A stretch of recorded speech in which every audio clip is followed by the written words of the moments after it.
Law of attraction manifestation है, ये ऐसा कहा जाता है कि ये फॉरेन का कंसेप्ट है, जबकि मैं आपको बता दूं ये पूरा का पूरा इंडिया का कंसेप्ट है। चाइना के हाथ में हमारा एलिमेंट्स का लग गया तो उन्होंने न्यूमोलॉजी और इस पे लिख दिया, वास्तु के ऊपर लिखा। किसी के हाथ में यूएसए के हाथ में लगा तो उन्होंने टैरो कार्ड के ऊपर लिख दिया, स्विच वर्ड के ऊपर लिख दिया। तो ये सारी के सारे जो शास्त्र हमारे ही हैं। आपको पैसा चाहिए तो इसका मतलब आपको जो मैनिफेस्टेशन है वो आपके सेकंड हाउस में जो राशि बैठी है वहां बैठ के करना है। और आज भी देखिए भारत के मैक्सिमम अखबार सूर्य राशि के हिसाब से राशि देके बता रहे हैं, जबकि यह सही तरीका नहीं है। ये वेस्टर्न का तरीका है। जो भी बैंक का पैसा देना है, जिस भी चीजों का पैसा देना है, उसका एक फोटो लगा दीजिए, पैसा कितना चाहिए उसका फोटो लगा दीजिए, और वहां बैठ के आप ब्रह्म मुहूर्त के अंदर ऐसा इच्छा पूर्ति की शुरू कर दीजिए। जैसे आपकी प्रॉपर्टी नहीं बिक रही है, प्रॉपर्टी नहीं बिक रही है तो इसका मतलब है कि चौथा घर का संबंध जब तक तीसरे घर से नहीं बनेगा और जब तक चौथे घर का संबंध 11वें घर से नहीं बनेगा, प्रॉपर्टी आपकी नहीं बिकेगी। आपके पास कस्टमर नहीं आ रहे हैं, नई अपॉर्चुनिटी नहीं आ रही है, आपकी जॉब नहीं लग रही है, तो इसका मतलब है कि आपका बुध ग्रह खराब है। तब आपको मैनिफेस्टेशन क्या करना है? आपको छोटी बच्चियों को खाना खिलाना शुरू कर। तो यदि आप नंदी को खाना खिलाना चालू कर देंगे, नंदी को गुड़ खिलाना चालू कर देंगे, नंदी को मक्का या बाजरे की खिचड़ी बना के चालू कर देंगे, तो मैं आज आपको आपके चैनल के माध्यम से लिखित में दे जाता हूँ कि आपके पास कभी लाइफ में धन और धान्य की कमी नहीं रहेगी। राजयोग का मतलब क्या है? देखिए, राजयोग और एक होता है विपरीत राजयोग और एक होता है आपकी कुंडली में नीच के ग्रह। किसका भी जन्म कृष्ण पक्ष में हुआ है तो इसका मतलब वो कृष्ण की संतान है। अच्छा, और जैसे ही हरे कृष्णा या राधे राधे बोलेंगे तो उनके काम बनेंगे। और जिनका भी जन्म शुक्ल पक्ष में हुआ है भगवान श्री राम की संतान है। आपको ये पता होना चाहिए कि मेरा काम कौन सा देवता और मैं मैनिफेस्ट किससे मांगू। आप क्या मांग रहे हैं? सब लोग क्या करें? ब्रह्मा विष्णु महेश जी से मांग रहे हैं, शिव जी से मांग रहे हैं। अरे शिव जी कह रहे हैं कि मेरी इतनी ब्रांचेस हैं। बहुत बड़े लोग जब मुझसे मिलते हैं तो बोलते सर मैं तो कर्म प्रधान आदमी हूँ, मैं तो कर्म विश्वास करता हूँ, मैं नहीं मानता ये एस्ट्रोलॉजी कुछ है। अरे दोस्त, क्या एस्ट्रोलॉजी किसी को कर्म करने से मना करती है?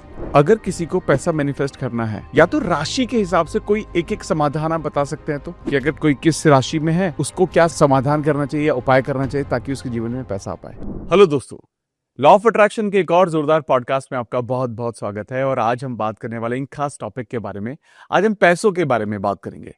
हर किसी के लिए एक पैसा एक बहुत इंपॉर्टेंट नीड भी है, लेकिन ये भी हमें समझ में आता है कि पैसा is all about lot of energy.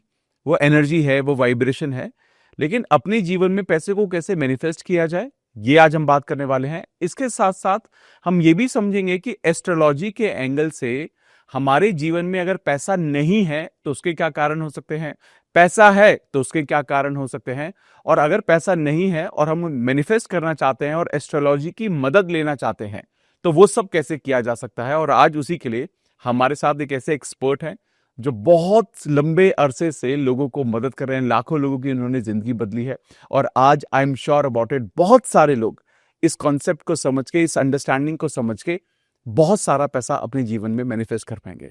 लवभूषण जी, आपका हमारे पॉडकास्ट पे बहुत बहुत स्वागत है। धन्यवाद सर। मैं बहुत ज़्यादा एक्साइटेड हूँ आपसे बात करने के लिए आज, और क्योंकि मैंने आपकी पर्सनल जर्नी के बारे में भी जाना और कैसे आपने इतने लोगों की जिंदगी में जो इम्पैक्ट डाला है वो बहुत ही रिमार्केबल है।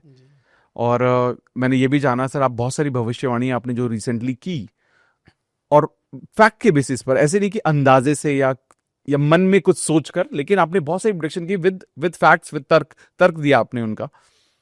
तो ये बहुत इंपॉर्टेंट हो जाता है कि ये सारी अंडरस्टैंडिंग से हम लोगों को किस तरह से मदद कर सकते हैं। हमारा जो चैनल है जिस पर हम लॉ ऑफ अट्रैक्शन मैनिफेस्टेशन पर बहुत बात करते हैं ताकि लोग अपने जीवन को बेहतर बना पाएं।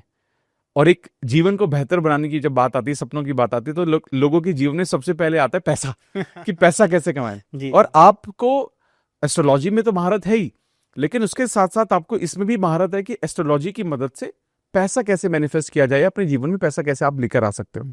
तो आज सर उसके आसपास बात करते हैं। मैं आपको अमित जी एक बात बताऊंगा कि जो लॉ ऑफ अट्रैक्शन या जो मैनिफेस्टेशन है, ये ऐसा कहा जाता है कि ये फॉरेन का कंसेप्ट है, जबकि मैं आपको बता दूं ये पूरा का पूरा इंडिया का कंसेप्ट है। और आज इसके पीछे मैं आपको तर्क दूंगा और आपको ये बताऊंगा कि किस प्रकार से हमारे ही शास्त्रों को उठाकर फॉरेन वालों ने ये कहा कि ये हमारी टेक्निक है। जबकि candle light dinner, manifestation, law of attraction, 7 चक्रा, समुद्र के पास में बैठ के मैनिफेस्टेशन करना या मैनिफेस्ट करने के जो भी तरीके हैं, ये पूरे हमारे शास्त्रों में लिखे गए थे। और मैं आज आपको आज के चैनल के माध्यम से पहली बार बताऊंगा। आज हमने एस्ट्रोलॉजी की बातें तो खूब की, लेकिन एस्ट्रोलॉजी और मैनिफेस्टेशन किस प्रकार से एक दूसरे से जुड़े हुए हैं और हमारे शास्त्रों में कैसे लिखा है कि आप कैसे मैनिफेस्ट करें और कैसी चीजें आपकी होती जाएगी। वाह वाह सर, तो मैं तो बहुत एक्साइटेड हूँ सर ये, क्योंकि ये सर ये ऐसे एक ऐसा एरिया है अब मैं मैनिफेस्टेशन के बारे में बात करता हूँ, बट एस्ट्रोलॉजी में तो हमें ज्ञान नहीं है उतना, हम उतने नॉलेज नहीं रखते हैं, तो I am sure about it. ये कनेक्ट करके सर बहुत अच्छी बात होगी। अरे ये 100% ये कनेक्ट पहले से ही है। आप ये देखिए ना कि मैं आपको इसमें इसके पीछे की कहानी बताऊंगा पहले कि हमारे शास्त्रों के साथ में हुआ क्या। जब मुगलों ने भारत पर आक्रमण किया हजारों साल पहले, तो ये भारत के शास्त्र उठा के ले गए। ठीक है बात, तो भारत के शास्त्र वहां से अलग अलग कंट्री के लोग आगे वहां से उठा के ले गए। अब जितने शास्त्र इनके हाथ में लगे, पूरे शास्त्रों से उठा के नहीं लेके कि बाकी को आग लगा दी, कुछ भारत में बच्चे रह गए। तो जिसके हाथ में मैनिफेस्टेशन का लग गया, जिसके हाथ में जैसे चाइना के हाथ में हमारा एलिमेंट्स का लग गया, तो उन्होंने न्यूमोलॉजी और इस पे लिख दिया, वास्तु के ऊपर लिखा। किसी के हाथ में यूएसए के हाथ में लगा तो उन्होंने टैरो कार्ड के ऊपर लिख दिया, स्विच वर्ड के ऊपर लिख दिया। तो ये सारे के सारे जो शास्त्र हमारे ही हैं, लेकिन उन्होंने उसको मैनिपुलेट करके अपने चीज़ों का नाम दे दिया। और हम लोग जाने अनजाने में अपनी संस्कृति को भूलकर उनके पीछे लगे हैं। जो 7 चक्रा है, ये 100% हमारा शास्त्र है उसमें। और आज आपको मैं ये भी बताऊंगा कि 7 चक्रा कैसे गलत पढ़ाया जा रहा है, इसके ऊपर बात करेंगे थोड़ा सा। लेकिन मैं आपको आज जो सबसे बड़ा मेन उद्देश्य है कि हर भारतीय जो मेरे अपने पॉडकास्ट को देख रहा है, वो कैसे करोड़पति बने, कैसे अरबपति बने। क्योंकि हमें इसलिए करोड़पति नहीं बनना, इसलिए अरबपति नहीं बनना कि हमारे पास सिर्फ पैसा होना चाहिए। हम जो हमारे शास्त्रों में लिखा है कि एक अच्छे इंसान के पास पैसा होना चाहिए ताकि वो समाज सेवा में अपना योगदान दे सके।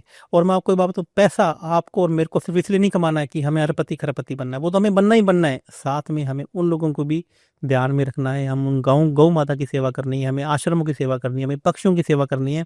और आज मैं आपको बताऊंगा कि आपको पैसा कमाना है, और आपको पैसा कमाते समय आपको किसकी सेवा करने के लिए बोलना है कि मैं इसकी सेवा करूंगा और इनको ये खिलाऊंगा।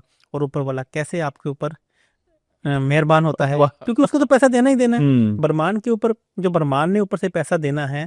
आप मुझे बताइए, जब आप चेक काटते हैं तो आप देखते हैं कि 1 लाख रुपए के पीछे 5 बिंदियां हैं, 10 लाख के ऊपर 6 बिंदियां हैं, 1 करोड़ के ऊपर 7 बिंदियां हैं। जब ऊपर वाला आपके ऊपर तथास्तु बोल देगा तो वो बिंदियां दिख रहा है क्या? सही बात है। बिंदियां तो हम लगा रहे हैं ना, कि गोले तो हम लगा रहे हैं कि हमें 1 लाख चाहिए, हमें 5 लाख चाहिए। और आज आपको मैं ये भी बताऊंगा कि हम अक्सर अपनी इच्छा पूर्ति के समय एक छोटी सी डिमांड ऊपर वाले के पास रख लेते हैं कि कैसे बड़ा मांगना है। हम अब मांग ही नहीं पाते बड़ा, हम सोच ही नहीं पाते कि मुझे 100 करोड़ रुपए चाहिए, मुझे 5 करोड़ रुपए चाहिए, मुझे 1 करोड़ रुपए चाहिए। हम क्या मांगते हैं कि भगवान मेरा ये काम कर दे, और वो काम कर भी देता है और काम हो भी जाता है। और फिर अगली बार में हम डिमांड क्या करते हैं? छोटी सी तो बड़ा मांगो। बड़ा मांगो। तो आज आपको मैं ये भी बताऊंगा कि मैनिफेस्ट का एस्ट्रोलॉजी आपकी कैसी मदद करेगी। और दोस्तों, आपको मैनिफेस्ट करते समय क्या बोलना है, और फिर भगवान आपके पीछे पीछे और आप आगे वो बोलेगा ले ले मेरे बच्चा, ले तेरे से संभले नहीं संभलेगा, बता तो मेरे इंसान की सेवा करता रहे। मुझे क्या है, तो अपना काम पैसा लेता रहे। आपने उसके लिए, जिसके लिए मैंने आपको भेजा है दुनिया में, और आप मेरा काम बहुत अच्छे से कर रहे हो, तो पैसा मैं आपको नहीं दूंगा तो किसको दूंगा? ये ऊपर वाले का कथन, ये ऊपर वाले का विचार है। Superb sir, superb, amazing sir. मैं तो ऑलरेडी एक्साइटमेंट मेरे अंदर आ गई है। मुझे सर सबसे पहले ना, मैं ये समझता हूँ एक बहुत सिंपल सी डेफिनेशन से, कि हर किसी का जो लॉ ऑफ अट्रैक्शन या मैनिफेस्टेशन का अपना एक डेफिनेशन होता है, अपना एक वो होता है, तर्क होता है। आपका डेफिनेशन क्या है लॉ ऑफ अट्रैक्शन का? देखिए, लॉ ऑफ अट्रैक्शन पहले बात समझिए। आज आपको पैसा कमाना है, हाँ। आपको चाहिए कि आपका भाग्य चमके, हाँ। और आपको चाहिए कि आपकी इच्छा पूर्ति हो। तो इसमें ना हमारी जो होरोस्कोप के अंदर 12 राशियां हैं, हाँ। और 12 भाव हैं। सेकंड जो हाउस है वो पैसे का हाउस है, जो 11th हाउस है वो इच्छा पूर्ति का हाउस है, 9th हाउस है वो भाग्य का हाउस है, जो 10th हाउस है वो आपके काम करने की शैली का हाउस है, आप काम कैसे कर रहे हैं। 7th हाउस बिजनेस का, और 6th हाउस जॉब का है। चौथा घर जो हमारे घर का है, 5वां घर हमारी संतान का है। अब आप बताइए कि आपको कौन सी चीजें पहले चाहिए? आप मेरी बात को समझ रहे हैं? अब आपको पहले आपको मैनिफेस्ट क्या करना है, मैं आपको देखिए मेरी बात को समझने की कोशिश कीजिएगा, मैं बड़ी गहरी बात कर रहा हूँ। आपको पैसा चाहिए, तो इसका मतलब आपको जो मैनिफेस्टेशन है वो आपके 2nd हाउस में जो राशि बैठी है वहां बैठ के करना है। वाह, ओके। आपका काम नहीं हो रहा है, आपका सब कुछ बढ़िया चल रहा है, लेकिन अब आपकी इच्छा पूर्ति नहीं हो रही है, आपको प्रॉफिट ही नहीं बच रहा है, तो आपको मैनिफेस्टेशन अपने घर की, अपने होरोस्कोप की जो 11वीं राशि में जो राशि बैठी है वहां पे जाके करना है। आपका जो विजन बोर्ड है, आपका जो बातें हैं वहां पे करनी। आपका भाग्य नहीं साथ दे रहा है, जिस भी काम को हाथ लगाते हैं भाग्य रूट रहा है, तो इसका मतलब है कि 9th हाउस अब आपके साथ में नाराज है। तो 9th हाउस में जो राशि बैठी है उस जगह पर बैठकर आप मैनिफेस्टेशन कीजिए, देखिए कि कैसे भाग्य आपके साथ में हो जाता है। और यदि 10th हाउस में आपका काम नहीं चल रहा है, नए कस्टमर नहीं आ रहे हैं, नए लोग नहीं आ रहे हैं, तो 10th हाउस में जो राशि बैठी है उस जोन में बैठ के आप मैनिफेस्टेशन कीजिए। आप देखिए कि कैसे आपका काम होने लगता है। ये मेरा प्रैक्टिकल एक्सपीरियंस है। देखिए मैं आपको ये बात बता रहा हूँ कि अभी तक मैं एस्ट्रोलॉजर बना इसलिए नहीं बना था कि मुझे एस्ट्रोलॉजर बनना था। मैंने तो अपने लिए खुद के लिए एस्ट्रोलॉजी की जर्नी शुरू की और मैंने देखा कि हमारे एस्ट्रोलॉजी में ऐसी चीजें बताई गई हैं, चमत्कार, कि छोटी सी चीज करने से क्या हो जाता है, चमत्कार। आपको क्या बोलना है मैनिफेस्ट करते समय? आपने क्या बोला मैनिफेस्ट करते समय कि हे भगवान मुझे 100 करोड़ का आदमी बना दे। आप उसे ये क्यों कह रहे हैं कि मुझे 100 करोड़ का आदमी बना दे? हे भगवान मुझे 100 करोड़ पे एक आश्रम खोलना है, उसके लिए मुझे 100 करोड़ रुपए चाहिए और मैं अपनी इनकम का 10% हिस्सा या 20% हिस्से में वह आश्रम खोलूंगा, तो आपको बना देगा ना 1000 करोड़ का आदमी। आप उल्टा से शुरू कीजिए ना। आप ऐसे विचार करना शुरू कीजिए कि ये भगवान मुझे गौ माता की सेवा करनी है, उसके लिए मुझे 10 करोड़ रुपए चाहिए, आपको 100 और मैं अपनी इनकम का 20% पैसा गौ माता की सेवा में लगाऊंगा और आप दीजिए भगवान को। फिर कैलकुलेशन तो वो करेगा ना, आपको कैलकुलेशन करने की कहाँ जरूरत पड़ी हुई है। तो आपको मेरी बात को समझने की कोशिश कीजिए। मैं आपको पहले ये कहूँगा, पहले तो आपको ये समझना है कि आपका जन्म गौ माता सेवा के लिए हुआ है, आपका जन्म आश्रम की सेवा के लिए हुआ है, आपका जन्म ब्लाइंड लोगों की सेवा के लिए हुआ है, ये आपको जानना है। अब आज के वक्त में बहुत सारे लोगों को ये नहीं पता होता कि मेरी राशि क्या है। क्यों जी, लोग बोलते हैं या तो डेट ऑफ बर्थ से राशि ढूंढ रहे हैं लोग, या नाम से राशि ढूंढ रहे हैं लोग, या मतलब सूर्य के अकॉर्डिंग चंद्र। तो क्या सही तरीका है राशि जानने का? तो वहां से शुरुआत करते हैं। ये आपने बहुत बढ़िया बात की। सबसे पहले तो ये 99% आज के लोग राशि ही गलत निकाल रहे हैं। हाँ, वो सब बोलते नाम राशि। नाम राशि का मतलब है कि आपका पहला अक्षर क्या है वो आपकी नाम की राशि होगी। हाँ, और जन्म की राशि वो है जहां पर चंद्रमा ग्रह बैठे हुए हैं। और आज भी देखिए भारत के मैक्सिमम अखबार सूर्य राशि के हिसाब से राशि दे के बता रहे हैं, जबकि यह सही तरीका नहीं है। ये वेस्टर्न का तरीका है। जिन्होंने राशि निकाली वो सूर्य राशि बोली जाती है, लेकिन भारतीय शास्त्र चंद्र राशि की बात करते हैं। यानी कि चंद्रमा आपका जिस राशि में बैठा हुआ है, जोन से नंबर की राशि में बैठा हुआ है, वह आपकी राशि होनी चाहिए। अच्छा। अब राशि के कंसेप्ट के बारे में आपको मैं थोड़ा सा और बता दूंगा। देखो, नेम करेक्शन का बहुत बड़ा फॉर्मूला चल रहा है। करेक्ट। कि तेरे नाम पे पूजा के नाम ए लगा दो, अमित के आगे आई लगा दीजिए। करेक्ट तो मैं आपको एक बात और बताना चाहूंगा कि नेम करेक्शन, तो आप देखिए ना कि मान लीजिए नरेंद्र मोदी जी को नेम करेक्शन करना है हिंदी में, तो कैसे करेंगे?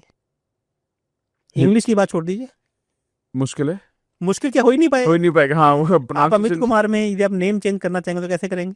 हिंदी में। हिंदी में नहीं होगा। और हमारी जो वर्णमाला है वो हिंदी में कि इंग्लिश में? हिंदी में। तो ये देखिए आपकी किस तरीके से माइंड प्रोग्रामिंग कर दी गई है ये इंग्लिश वालों ने, कि हमें हमारी संस्कृति को बुला दिया गया है। तो मैं आपको बताऊंगा कि सबसे पहले तो आपका नाम का अक्षर वो होना चाहिए जो आपकी जन्म की राशि है। ठीक है। तो आपको पहले पता होना चाहिए कि आप किस तत्व के हैं।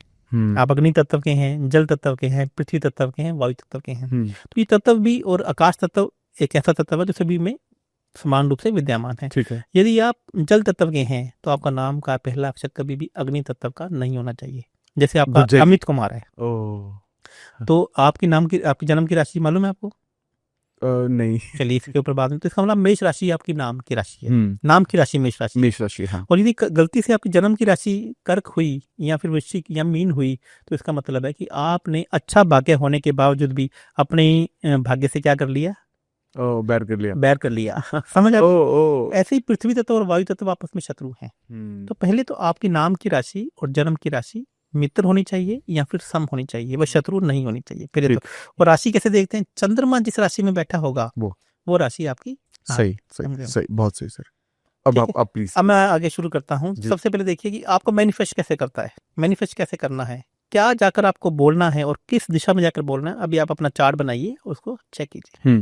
जैसे कालपुरुष की कुंडली है, यहाँ पे आप चार्ट साइड में बनाकर दिखा दीजिएगा। कालपुरुष की राशि में मेष राशि सबसे पहले आती है जी। 2 नंबर यानी कि वृषभ राशि, 3 नंबर यानी कि मिथुन राशि, 4 यानी कि कर्क राशि, 5 यानी कि सिंह राशि, 6 कन्या राशि, 7 तुला राशि, 8 वृश्चिक राशि, 9 नंबर का मतलब है धनु राशि, 10 का मतलब मकर, 11 का मतलब कुंभ और 12 का मतलब मीन। सबकी दिशाएं आप नोट कर लीजिए। आपको अपने घर के कौन से जोन में बैठ के मैनिफेस्टेशन करना है ये आपको देखना है। मेष राशि का मतलब है पूर्व दिशा, नॉर्थ वेस्ट। 2 नंबर राशि यानी कि वृषभ राशि का मतलब है नॉर्थ वेस्ट। ओके। 3 नंबर यानी कि मिथुन राशि का मतलब north of north west. Okay. कर्क राशि का मतलब है नॉर्थ ऑफ नॉर्थ ईस्ट, या फिर नॉर्थ ईस्ट में हम ले सकते हैं, लेकिन नॉर्थ ऑफ नॉर्थ ईस्ट यहाँ की परफेक्ट है। सिंह राशि का मतलब है ENE, east of north east. छह राशि कन्या राशि का मतलब है नॉर्थ।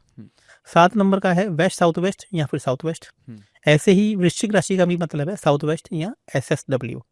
9 नंबर धनु राशि का मतलब है नॉर्थ ईस्ट। मकर राशि का मतलब है साउथ, और जो कुंभ की राशि है उसका मतलब है वेस्ट, और 12 नंबर राशि मीन राशि का मतलब है आपके घर का साउथ ईस्ट। तो सबसे पहले अपना चार्ट बनाइए और ये चेक कीजिए कि आपके कौन से जोन में कौन सी, मतलब आपका लगन क्या है और आपकी राशि कौन से हाउस में कौन सी राशि बैठी है, और कौन से हाउस से रिलेटेड आप इस समय प्रॉब्लम में चल रहे हैं। जैसे मान लीजिए कि आप कर्जे की समस्या में चल रहे हैं, फॉर एग्जाम्पल, वेरी इंपॉर्टेंट, कर्जे की समस्या से बाहर आना है। हाँ। तो इसका मतलब जो आपके छठे घर में अभी जो राशि बैठी हुई है उस जोन में एक तो वास्तु दोष होगा। समझे ना बात को? आपका छठा घर खराब है, छठा घर रोग ऋण शत्रु का काग है, और वहां पे मान लीजिए मेष राशि बैठी है, 1 नंबर की राशि बैठी है, तो इसका मतलब सबसे पहले तो आपको जो मेष की राशि में कोई भी काला रंग पड़ा हुआ है, या किसी ने बार बना रखा है, या जूते पड़े हुए हैं, AC का आउटर लगा हुआ है, या फिर जो वाईफाई का आउटर होता है वो भी राहु से देखा जाता है, वहां पड़ा हुआ है, तो उसको आपको वहां से निकालना पड़ेगा। और दूसरा, अब आपको मैनिफेस्टेशन करना है, जो छठे घर को कर्जे से बाहर निकालता है वो निकालता है 11वां घर, या फिर 5वां घर। ओके। इच्छा पूर्ति वाला 11वां घर, और कर्जे को डिनाई कौन करता है? उसके पीछे वाला भाव। अच्छा, ओके। यानी कि 5वां घर। तो अब आपको कर्जे से बाहर निकलना है तो मैनिफेस्ट कहाँ पे करना है? 5वें घर में। तो 5वें घर में बैठ जाइए और 5वें घर के अंदर बैठ के बोलिए कि मैं कर्जे से बाहर आ गया हूँ। मैं, आपके ऊपर कर्जा है 1 करोड़ रुपए का, आपको क्या बोलना है कि मेरे पास 10 करोड़ रुपए आ गए हैं और मैंने कर्जा चुका दिया है। उस राशि में बोलकर आपको जो भी बैंक का पैसा देना है, जिस भी चीजों का पैसा देना है, उसका एक फोटो लगा दीजिए। पैसा कितना चाहिए उसका फोटो लगा दीजिए, और वहां बैठ के आप ब्रह्म मुहूर्त के अंदर आप ऐसा इच्छा पूर्ति की शुरू कर दीजिए, और वहां का जो भी वास्तु दोष है वह भी इसको हटा दीजिए, साफ कर दीजिए। तो आप देखेंगे कि जो स्वयं भगवान आपकी सहायता करने के लिए आएंगे। बहुत अच्छा। एक सर मैं छोटा सा और ज्यादा क्लैरिटी के लिए, क्योंकि तो आप तो एक्सपर्ट है और मैं थोड़ा वैसे मानता हूँ मैं 0 हूँ। आपने जैसे बोला कि 5वें घर में बैठ के ये मैनिफेस्टेशन करो, इसका मतलब क्या है? 5वें घर में जो राशि बैठी हुई है, अभी मैंने बोला कि मान लीजिए 5वें घर में राशि बैठी हुई है, 5 नंबर ही मान लेते हैं, ठीक है। तो इसका मतलब east of north east. Perfect, got it. इसका मतलब है कि ईस्ट ऑफ नॉर्थ ईस्ट में आपको बैठना है, और वहां पे जाके आपको मैनिफेस्टेशन करना है, और वहीं पे जाके आपको मानना है, क्योंकि अब आपकी जो उसका छठे घर का दुश्मन कौन है? 5वां घर। बात समझ? तो उसको बाहर निकालने में सबसे पहले कौन मदद करेगा? और वहां पर मैं आपको एक तरीका और बता देता हूँ। हर जो राशि है, हर नक्षत्र का एक पौधा है। अच्छा जी, अब जानकर हैरानी होगी आपको। जैसे आपकी प्रॉपर्टी नहीं बिक रही है, ठीक है, प्रॉपर्टी नहीं बिक रही है, तो इसका मतलब है कि चौथा घर का संबंध जब तक तीसरे घर से नहीं बनेगा, और जब तक चौथे घर का संबंध 11वें घर से नहीं बनेगा, प्रॉपर्टी आपकी नहीं बिकेगी। और काल पुरुष की राशि में 11वें घर में शम्मी का पौधा आता है। मैं आपको आज एक सिंपल उपाय बता देता हूँ। आप शम्मी के पौधे पे जाइए, लेकिन शम्मी का पौधा कभी भी घर पे नहीं लगाया जाता है, क्योंकि शम्मी का पौधा भूतों को और दानवों को, देवताओं को, दोनों को प्रिय है। अच्छा, ओके। तो शम्मी के पौधे पे आप जाइए, और वहां पे शम्मी के पौधे पे पूरे मन के साथ में, इच्छा के साथ में आप गुड़ की 4 पीस रख कर आ जाइए, और मन ही मन ये प्रार्थना कीजिए कि मेरी यह संपत्ति, मेरी यह प्रॉपर्टी बिक गई है, इतने में बिक गई है। अब काम आपका नहीं है, वह एनवायरमेंटली जो चीजें रेडी करनी है वो काम कुंभ की राशि का है, वह उसका काम है। तो ये काम अब आपका नहीं है। आप ये करके तो देखिए। मैंने अपनी, जब मैं कर्जे में था, जब मैं बहुत बड़ी परेशानी में था, तो जब मुझे ये छोटा सा राज, जो ये राज ही रह गए, क्योंकि जो हमारे एस्ट्रोलॉजर थे उन्होंने बताई नहीं। और ये तो मैं लकी कि मुझे ऐसे गुरु मिल गए जिन्होंने छोटी छोटी बातें मुझे बताई, तो मुझे पता लगा कि अरे भैया, ये तो जानने में तो बहुत बड़ा उपाय हो रहा है। अब मैं आपको एक छोटा सा उपाय बताता हूँ। एक उपाय, मैनिफेस्ट भी आप नहीं कर पा रहे हैं, आपने खेजड़ी का पौधा सुना होगा? खेजड़ी का पौधा, ओके। खेजड़ी का पौधा सुना, हाँ, नाम सुना है। हाँ। तो आम देखिए कि हमारे परिवार में आज भी हमारी माताएं, आज भी हमारी जो धर्मपत्नियां हैं, वो खेजड़ी के पेड़ को साल में 2-3 बार 4 बार तो मानती। क्या आपने कभी सुना खेजड़ी का पौधा कौन सी राशि से देखा जाता है? नहीं। मकर राशि से। अच्छा, ओके। मकर राशि यानी कि आपका काम करने का तरीका, काम करना, आपका काम हमेशा बढ़ता रहे, आपका काम हमेशा चलता रहे। यदि आपका काम नहीं चल रहा है और आपको एनवायरमेंटल सपोर्ट चाहिए, आपको देवताओं की सपोर्ट चाहिए, तो खेजड़ी के पेड़ के ऊपर जल चढ़ाना चालू कर दीजिए, वहां पे गुड़ चढ़ाना चालू कर दीजिए, क्योंकि मकर की राशि में मंगल ग्रह उच्च के होते हैं। तो जैसे ही आप गुड़ चढ़ाना चालू करेंगे, वहां पे पेड़ पे चालू करेंगे, तो आप देखेंगे कि जो काम में आपकी रुकावटें आ रही थी वह काम आपका चलना शुरू हो जाएगा। तो ये मैनिफेस्ट करने का तरीका, आपको क्या बोलना है वहां पे जाके, ये देवता आपकी कृपा से मेरा काम चल रहा है। नहीं तो जो 10th हाउस में जो राशि बैठी हुई है उस दिशा में बैठ के मैनिफेस्ट करना चालू कर दीजिए। उस दिशा में बैठकर अपना ऑफिस बना लीजिए। आप देखेंगे यदि आप वहाँ पे वर्चुअली नहीं बैठ सकते, वहाँ पे नहीं बैठ सकते हैं फिजिकली, तो वर्चुअली वहाँ बैठ जाइए। आप वहाँ पे अपना एक बड़े सा कोलाज बनाइए और वहाँ पे कोलाज बनाकर लगा दीजिए। तो आप देखेंगे, क्या देखिए 90% लोगों का मैनिफेस्ट पूरा नहीं होता है। होता है क्या? Correct, agree. मैनिफेस्ट की बातें तो बहुत सारी दुनिया कर रही है, लेकिन मैनिफेस्ट करने का सही तरीका क्या है कि क्या मांगा जाए, क्या ऐसी स्टेटमेंट दी जाए ताकि ऊपर वाला मेरी बात, अगले को मजबूर कर दो कि मेरे को ऐसा काम करना है। देखो ना कि मैं जो मैनिफेस्ट करता हूँ, मैं कभी नहीं कहता कि मुझे 100 करोड़ का, मुझे कहता है कि मुझे 10 आश्रम खोलने हैं, मुझे बच्चों की शादियां करवानी है, मुझे अपंग लोगों का कृत्रिम पैर लगवाने हैं, मुझे ब्लाइंड लोगों की आंखें लगवानी हैं, दे देवता तो मुझे पैसा दो। और मैं वो काम कर भी रहा हूँ, और मैं कर भी रहा हूँ, लेकिन मुझे पता है कि इस काम को कहने के लिए मुझे किस देवता के पास जाना है। जैसे मैं आपको फॉर एग्जाम्पल बताता हूँ, जैसे मान लीजिए कि आपके पास कोई नई अपॉर्चुनिटी नहीं आ रही है, आपके पास नहीं कस्टमर नहीं आ रहे हैं, नई अपॉर्चुनिटी नहीं आ रही है, आपकी जॉब नहीं लग रही है, तो इसका मतलब है कि आपका बुध ग्रह खराब है। ओके। तो अब आपको मैनिफेस्टेशन क्या करना है, आपको छोटी बच्चियों को खाना खिलाना शुरू कर देना है। अब बोलिए कि मैं छोटी बच्चियों को 100 छोटी बच्चियों को खाना खिला कर आऊंगा, मेरी जॉब लग जाए, या फिर पहले ही चले जाइए 100 बच्चियों के पास और उन्हें 100 बच्चियां मैं पहले करो, 1-2 बच्चे से काम नहीं होगा यहाँ पे। तो पहले ही 100 बच्चियों को जाकर खाना खिला कर आ जाइए। जैसे ही 100 बच्चियों को अब मन ही मन जब उन्हें खाना खिला रहे हैं, तो आपको क्या बोलना है, मेरी जॉब तो लग गई है मेरा कंपटीशन एग्जाम क्लियर हो गया। क्योंकि छठे घर में कौन बैठा है, बुध ग्रह की राशि काल पुरुष की कुंडली में। एक मैं काल पुरुष के हिसाब से बात कर रहा हूँ, अच्छा, ओके। अलग अलग भी हो सकता है। तो जैसे हम छोटे बच्चों को खाना खिलाना चालू करेंगे, छोटी बच्चियां मन से क्या निकालेंगी, तेरा काम हो गया है, तेरा काम हो जाए। वो खुश होकर जैसी दुआएं देंगी, आपका काम बन जाएगा। आपके पति पत्नी के रिश्तों में संबंध अच्छा नहीं चल रहा, हस्बैंड वाइफ में रोज झगड़े हो रहे हैं, तो 7 नंबर यानी कि तुला राशि, गाय के पास जाइए, गाय को आप हरा चारा खिलाना चालू कर दीजिए। आपको गाय को चने की दाल खिलाना चालू, ये आपकी कुंडली में देखकर बताया जाता है कि आप गाय को आपको क्या खिलाना है। ओके। देखिए कई बार क्या होता है कि जैसे मान लीजिए आपने गाय को हरा चारा खिला दिया, अब आप तो डोसा भी खा रहे हैं, आपको सुबह पराठे भी चाहिए, आपको रात को खाने में पूरा का पूरा थाली सजा होना चाहिए, और गाय को आप हरा चारा ही खिलाते रहेंगे। तो आपको ये कुंडली देखकर बताया जाता है कि अब आपका काम गाय को क्या खिलाने से होगा। अच्छा, ओके। और गाय के बारे में मैं थोड़ा सा आपको एक बात बताता हूँ, मैं यहाँ पे थोड़ा सा सनातन धर्म का प्रचार करता हूँ, थोड़ा मन में दुखी भी होती है। गाय का भी पहले आपको विचार करना पड़ेगा, जब किस गाय को खाना खिलाने जा रहे हैं तो वह गाय कौन सी है। गाय जर्सी गाय नहीं होनी चाहिए। जर्सी गाय को खाना खिलाने से उसका पुण्य आपको नहीं मिलता है। वो आप एक एनिमल को खाना खिला रहे हैं, एक वो अच्छी बात है, उसका पेट भर रहे हैं, तो आप खाना खिलाइए। मैं किसी को किसी भी तरीके से मना नहीं करता, लेकिन जो हमारे शास्त्रों में लिखा गया है कि जिस गाय में देवी देवताओं का वास है वो देसी गाय है। यहाँ 18 प्रकार की अलग अलग गाय हैं, स्वर्णिम गाय हैं, कपिला गाय हैं। वो गाय बहुत ऐसी प्रजाति बहुत कम मिलती है, तो देसी गाय हर गौशाला में आपको मिल जाती है। तो सबसे पहले तो अपनी इच्छा पूर्ति के लिए आपको देसी गाय के पास में जाना है। ओके। पैसे कमाने के लिए आपको बताऊं, पैसा कमाने की जो सबसे बड़ी दिशा है वो नॉर्थ वेस्ट है। ओके। या फिर और पैसा कमाने का जो सबसे बड़ा, जो जिसे मैं ये कहूँ कि एनिमल या पशु, तो मेरे लिए कहीं ना कहीं गलत हो अतिशक्ति, क्योंकि वो साक्षात देवता है। 2 नंबर राशि के जो बात विचार किया जाए पशु एनिमल, तो बैल है। ओके। नंदी जो भगवान शिव के स्वयं सारथी हैं। करेक्ट। ठीक है, तो यदि आप नंदी को खाना खिलाना चालू कर देंगे, नंदी को गुड़ खिलाना चालू कर देंगे, नंदी को मक्का या बाजरे की खिचड़ी बना के चालू कर देंगे, तो मैं आज आपको आपके चैनल के माध्यम से लिखित में दे जाता हूं कि आपके पास कभी लाइफ में धन और धान्य की कमी नहीं रहेगी, क्योंकि वो भगवान शिव के स्वयं वाहन है।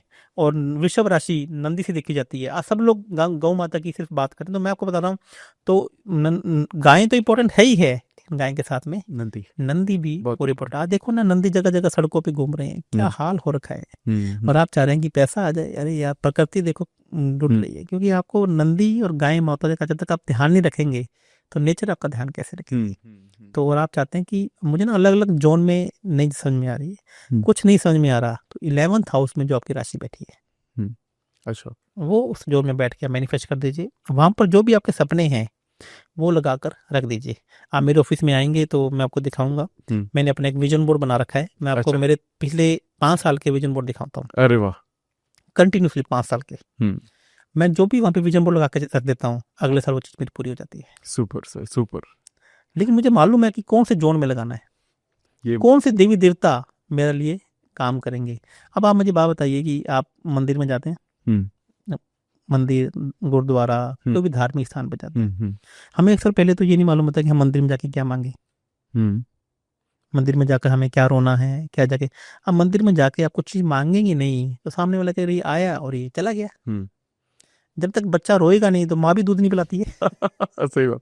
हाँ, बात समझ रहे हैं। माँ भी सोचती भी है जब तक कि नहीं रोए तब तक शांत है, अपने दूध तभी पिलाएंगे जब ये, खाना तभी दे देंगे जब ये रोएगा, जब ये खाना मांगेगा। तो भैया, आपका माँ बाप, आपके माता पिता को आपको बताना पड़ेगा कि आपको क्या चाहिए।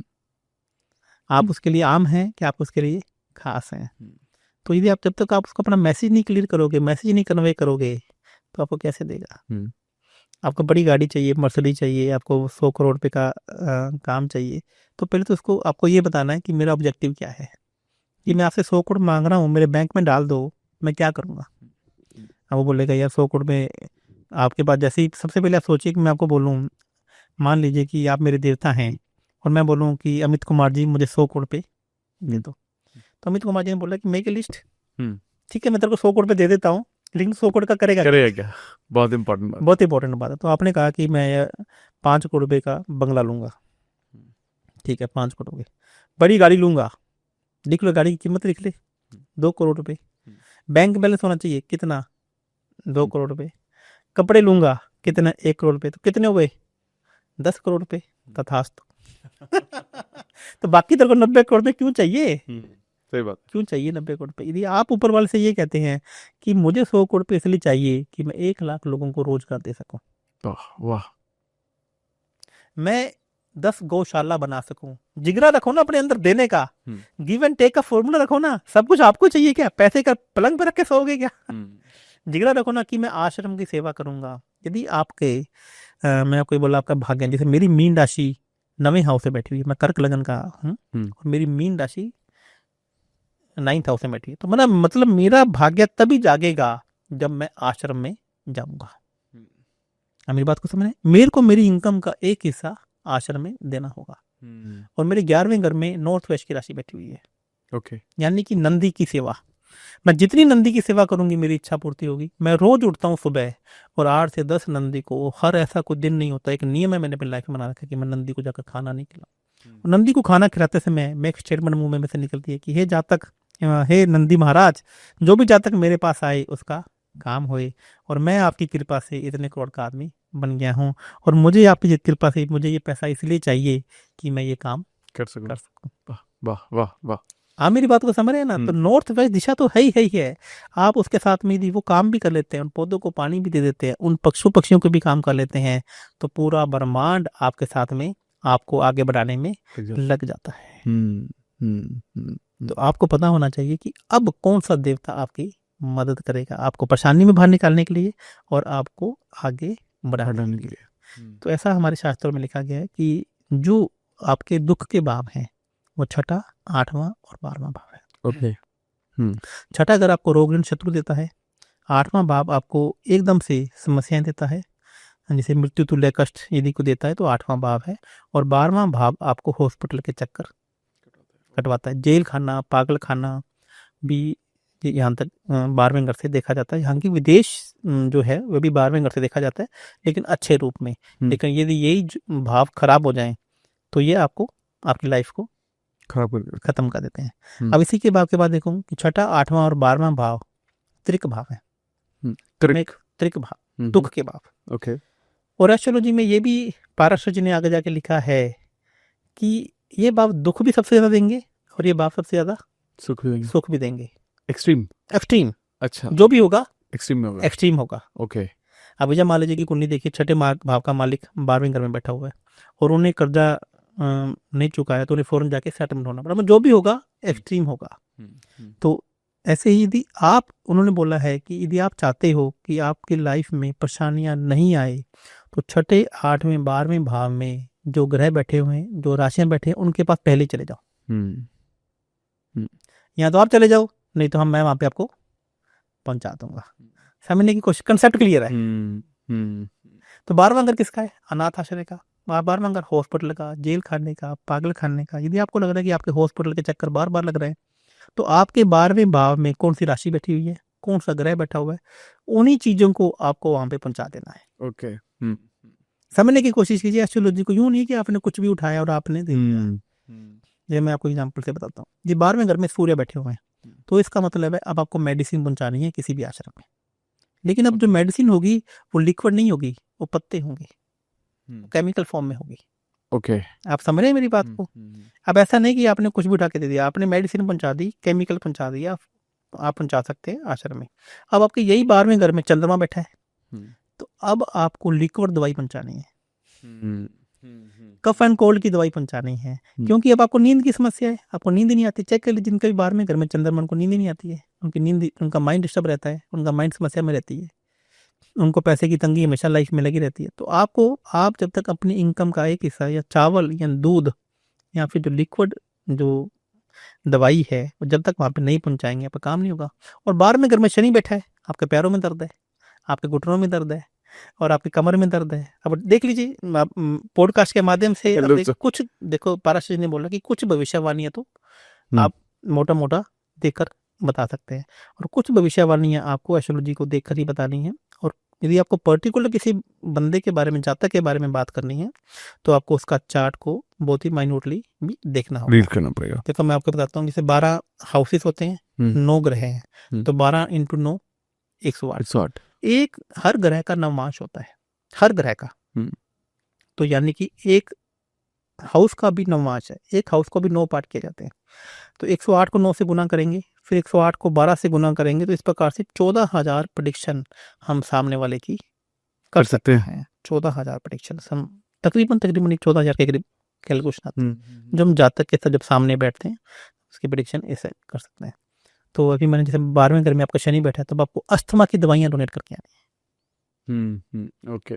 आप समझने की कोशिश कर रहे हैं। तो यहाँ अब आपको किसी भी आश्रम में जाके प्रेस डोनेट करके आनी है, आपको आयरन डोनेट करके आनी है। कहीं भी आश्रम का काम चल रहा है वहाँ पे सरिया डोनेट करके आ सकते हैं, लोहा डोनेट करके आ सकते हैं। तो मतलब ऐसा नहीं है कि आप गए और जाके कुछ भी कर दिए। कीजिए, मैं आपको मना नहीं कर रहा, लेकिन आपकी समस्या का हल तभी होगा जब आप उस ग्रह की चीजें डोनेट करके आएंगे।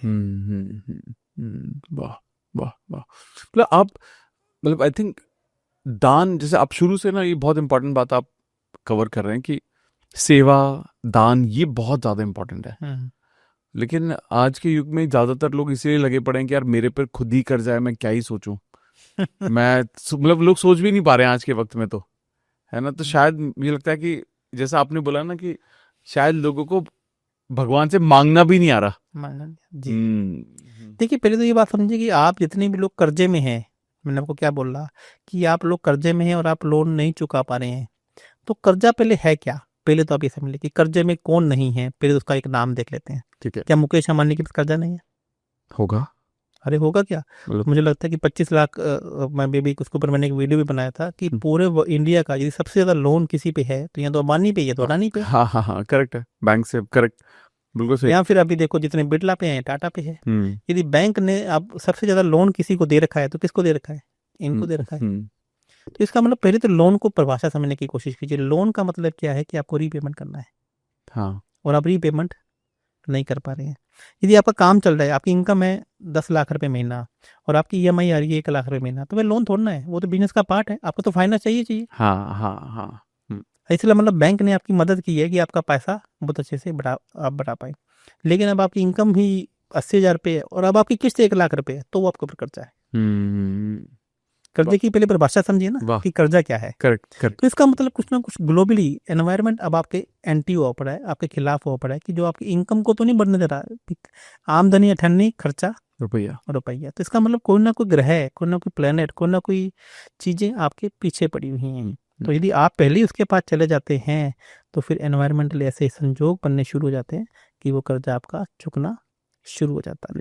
तो इसका मतलब तो यही है ना कि प्लानिटरी संजोग आपकी कुंडली में खराब है। लोन तो अरे भैया, मैंने खुद ने एक बहुत बड़ा लोन बैंक से अपने बिजनेस को चलाने के लिए ले रखा है। तो लोन तो आपको चाहिए, लोन के बिना आप कैसे काम करोगे। Correct correct correct. तो ये सर जैसे आज बहुत सारे लोग ना एस्ट्रोलॉजी में एस्ट्रोलॉजिस्ट राजयोग के बारे में बात करते हैं जी, कि जीवन में तुम्हारा राजयोग तब शुरू होगा और राजयोग है तो ही आपका जीवन अच्छा हो सकता है, अगर राजयोग में नहीं हो तो वेट करना पड़ेगा। तो राजयोग का इतना इंपॉर्टेंस है क्या? राजयोग का मतलब क्या है? देखिए, राजयोग और एक होता है विपरीत राजयोग, और एक होता है आपकी कुंडली में नीच के ग्रह। ओके। मेरे को जो मैंने पारस जी को पढ़ा, अभी मैं आपको बताया ना कि पारस जी के बहुत सारे ग्रंथ चोरी हो गए, नहीं चोरी हुए। तो हमने जब पारस जी ने एक बात अपने जब आगे जाके लिखते हैं तो उन्होंने बोला कि आपको यह ग्रंथ पढ़ने के बाद अपने खुद से भी मनन करना है, खुद से भी इसका अध्ययन करना है। तो मैंने ये बोला कि जो आपको लाइफ में कभी भी आगे बढ़ना है तो आपकी लाइफ में 1 या 2 ग्रह नीच के होने चाहिए। मैंने क्या बोला? 1 या 2 ग्रह क्या होने चाहिए? नीच के होने चाहिए। क्योंकि आप जीतोगे कब? जब किसी को हराओगे। मेरे शब्दों पे ध्यान देना, मैं क्या बोल रहा हूँ। आप जीतोगे कब? जब किसी को हराओगे। और हराने का आपके अंदर यदि पोटेंशियल ही नहीं है, आप किसी को हरा ही नहीं पा रहे हैं, तो आप जीतोगे कैसे? एग्जाम्पल समझ, जैसे मान लीजिए आप किसी युद्ध में चले गए, वहाँ पे एक आर्मी का आदमी व्यक्ति है, आप आर्मी है और सामने आतंकवादी आपके पैरों पे लेटा हुआ है और आप उसे शूट करने के बारे में, शूट करने के सोच रहे कह रहे हैं, और जैसे आप उसको शूट करने जा रहे हैं तो क्या बोल रहा है कि मेरे को मत मार, मेरे को मारने से क्या हो जाएगा, मेरी बीवी विधवा हो जाएगी, मेरे बच्चे यतीम हो जाएंगे, ये तो भारत पाकिस्तान का युद्ध है, तेरा मैंने पर्सनली क्या बिगाड़ा है, तेरा मैंने क्या, तू मुझे मार के क्यों अपने ऊपर हत्या का इल्जाम ले रहा है? हाँ। तेरे को मेरे मारने से क्या मिल जाएगा, तेरे बच्चे भुगतेंगे, तूने मेरे को मार दिया। तो अब आपका मन पिघल गया और आपने उसको व्यक्ति को छोड़ दिया और सामने वाला खड़ा होगा और आप होके आपको शूट कर देगा। आप मेरी बात को समझने की कोशिश करें। तो इसका मतलब दुनिया के जितने भी बड़े आदमी हैं उनके अंदर 1 या 2 ग्रह आपको नीच के मिल जाएंगे। अमित शाह जी की कुंडली उठा के देख लीजिए, मोदी जी की कुंडली उठा के देख लीजिए। तो अमित शाह जी की कुंडली में 2 ग्रह नीच के हैं, मोदी जी के चंद्रमा ग्रह हैं वृश्चिक राशि में बैठे हुए हैं मंगल के साथ में। तो पहले नीच भंग आपकी कुंडली में हो और वह आपकी अंदर से आपके लिए मित्र के, अति मित्र के हों, तो आप दुनिया में राज करने वाले होंगे। आप उनके पास बने तो आप दुनिया में राज, तो आपका काम करने का स्टेटस क्या होगा कि आप किसी की सुनेंगे नहीं, अपनी मर्जी करेंगे, या फिर सुनेंगे सबकी तो अपनी मर्जी करेंगे। और जो व्यक्ति के अंदर नीच के ग्रह हैं और वह अंदर से भी नीच के हैं और अंदर से भी शत्रु हैं, आप सामने वाले की बातों में जल्दी आएंगे। आपकी ऐसी प्रोग्रामिंग कर दी जाएगी, अरे आगे ये क्या करेगा, ज्यादा पैसा होगा तो तू क्या करेगा, अपने परिवार का ध्यान नहीं रखेगा, ये है तो पैसा कमाने तो बाहर मत जा, कुछ नहीं पड़ा है, फेल हो रहा है, ये हो रहा है। अब आप गूगल पे चाय पीने के ढूंढेंगे कि फायदे क्या हैं, तो हम लिख देंगे, गूगल एक लिस्ट बना के आपको भेज देगा कि चाय पीने के फायदे। और आपने लिखा कि चाय पीने के नुकसान क्या है, तो गूगल आपको एक लिस्ट बना के दे देगा चाय पीने के नुकसान क्या है। करेक्ट। तो इसका मतलब है कि आप किस प्रकार के लोगों से मिलेंगे, यह भी आपकी कुंडली पहली आपको बता देती है। और यदि आपको उस एनवायरनमेंट से बाहर आना है तो इसका मतलब आपको ऐसे ग्रह चाहिए जो आपको उस एनवायरनमेंट से बाहर निकाल सके। तो मतलब क्या एक छोटा सा सवाल है सर मेरा। बहुत सारे लोग बोलते हैं कि जब आप पैदा होते हैं तो आपकी किस्मत लिख दी जाती है उसी वक्त, तो आपको जीवन में क्या मिलेगा, पैसा मिलेगा, ये मिलेगा, सब कुछ। और एस्ट्रोलॉजी इन सब चीजों को, अपने नक्षत्रों को, ग्रहों को, सबको देखकर बता देती है। लेकिन अगर किसी का बहुत खराब चल रहा है ग्रह, उसकी जन्मपत्री खराब है, गलत समय पर पैदा हुआ, सब कुछ, लेकिन वो अपने जीवन को बदलना चाहता है, तो वो क्या, वो ऑब्वियसली उसकी जन्मपत्री के हिसाब से उसका खराब वक्त चल रहा है, लेकिन पैसे की बहुत ज्यादा दिक्कतें आ रही हैं, वो उसको सॉल्व करना चाहते हैं, उसे क्या करना चाहिए सर? देखिए, यही तो एक जन्मपत्री आपको बताती है कि आपका जन्म किस लिए हुआ है। आप समय खराब और समय अच्छा, ये तो आपकी दशा और महादशा को देखकर बताया जाता है। जैसे मैंने अभी आपको बोला कि कुछ ग्रह आपके शत्रु होते हैं और कुछ ग्रह आपके मित्र होते हैं। और ये शत्रु ग्रहों की दशा आपकी चल रही है तो आपको बुरे समय से कोई भी बचा नहीं पाता है। मैंने बहुत सारे लोगों की कुंडली देखी कि उनमें उनकी लाइफ में कभी शत्रु ग्रहों की दशा ही नहीं आई।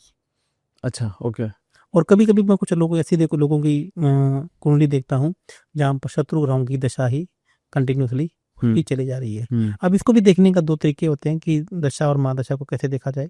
जैसे मान लीजिए आपकी शनि ग्रह की दशा चल रही है और शनि ग्रह आपके शत्रु ग्रह हैं और शनि ग्रह का जो नक्षत्र लोड है वो मान लीजिए राहु है और वो भी आपकी कुंडली में विपद के या परतेरी के बैठे हुए हैं, तो इसका मतलब है आपका समय खराब नहीं चल रहा है, अभी आपका समय बहुत खराब चल रहा है। और शनि ग्रह के नक्षत्र लोड आपके अति मित्र के हैं या संपत्ति के हैं, ये इसको ये टेक्निकल लैंग्वेज है, इसको मैं समझ नहीं पाएंगे, तो इसका मतलब है आपका समय खराब तो चलेगा लेकिन जिग जैग चलेगा। तो आपका समय खराब चल रहा है, तो मैं भी आपको यही तो कह रहा हूँ। तो यही तो एस्ट्रोलॉजी आपको बता रही है, ये आपका एस्ट्रोलॉजी वो मैनुअल है। जैसे मार्केट से मोबाइल लेकर आते हैं, अभी क्या लिखा होता है मोबाइल को कैसे यूज करना है। जैसे आपने एक बहुत अच्छी घड़ी पहनी हुई है तो उसका मैनुअल आता है कि आपको ऐसे घड़ी को यूज करना है, इसकी लाइफ कितनी है। तो ऐसा ही एक मैनुअल आपके जो जन्म के समय जो बनता है, ये तो जन्म कुंडली है जो आपको बता रही है कि आपको किन चीज़ों का दान करना है, किन चीज़ों का व्यापार करना है, किन चीज़ों में आपको आगे बढ़ना है। आप जैसे अभी ये पॉडकास्ट कर रहे हैं, आप सोशल मीडिया में एक अच्छा काम करें, आप सारी दुनिया ही पॉडकास्ट करने लग जाइए।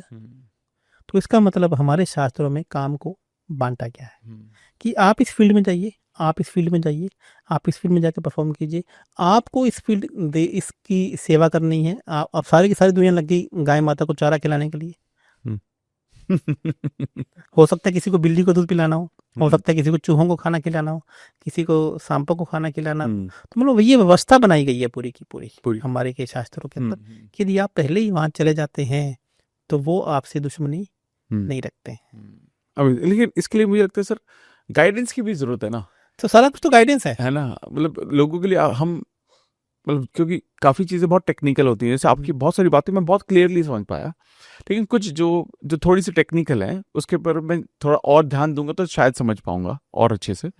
लेकिन जब तक आप किसी एक्सपर्ट से नहीं मिलते हैं तो आपको वो अधूरा रहता है और आप सही से उसे इम्प्लीमेंट नहीं कर सकते। लेकिन आज के दौर में एक सही इंसान, सही एस्ट्रोलॉजर से मिलना सर, मतलब सॉरी मैं ऐसा बोल रहा हूँ, ठीक है, आप तो एक्सपर्ट हैं बट आप जानते भी हैं ये बात कि थोड़ा मुझे लगता है लोग किसी एस्ट्रोलॉजर के पास जाते हैं तो डर के वापस आते हैं। देखिए आज की डेट में जो एस्ट्रोलॉजर ने एक धंधा बना लिया है कि सामने वाले को डरा दो, सामने वाले को ऐसा कर दो कि भैया तू आ और मेरे पास। हाँ, आज देखो ना कि आज भारत के अंदर बहुत सारे, किसी का नाम मैं नहीं लेना चाहूंगा, सबका अपना अपना काम है और भगवान सबकी सुने, लेकिन सबने क्या बोल रहा है कि जाते ही तेरे ऊपर कुछ कर रखा है।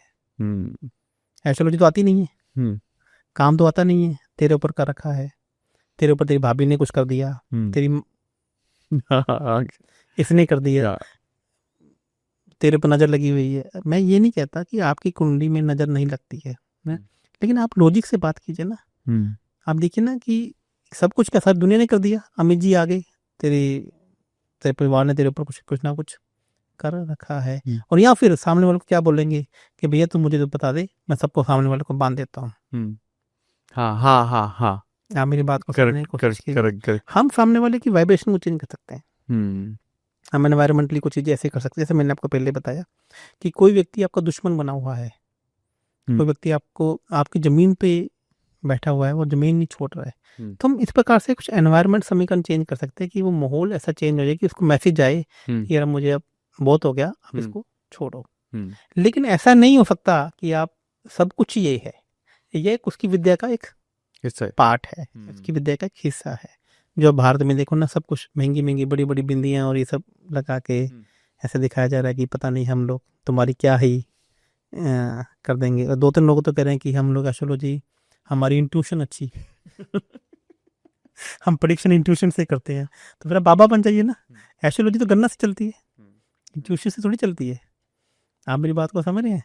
और आप बोल रहे हैं कि आप सामने वाला बोल रहा है कि सामने वाला कंचन नाम का व्यक्ति आ जाए, ठीक है, अभी तेरे माँ का नाम ये है, तेरे पिताजी का नाम ये है, तो ये तो कर्म पिशाच नहीं है, तो इससे कोई एस्ट्रोलॉजी का समस्या का समाधान थोड़ा ना हो रहा है।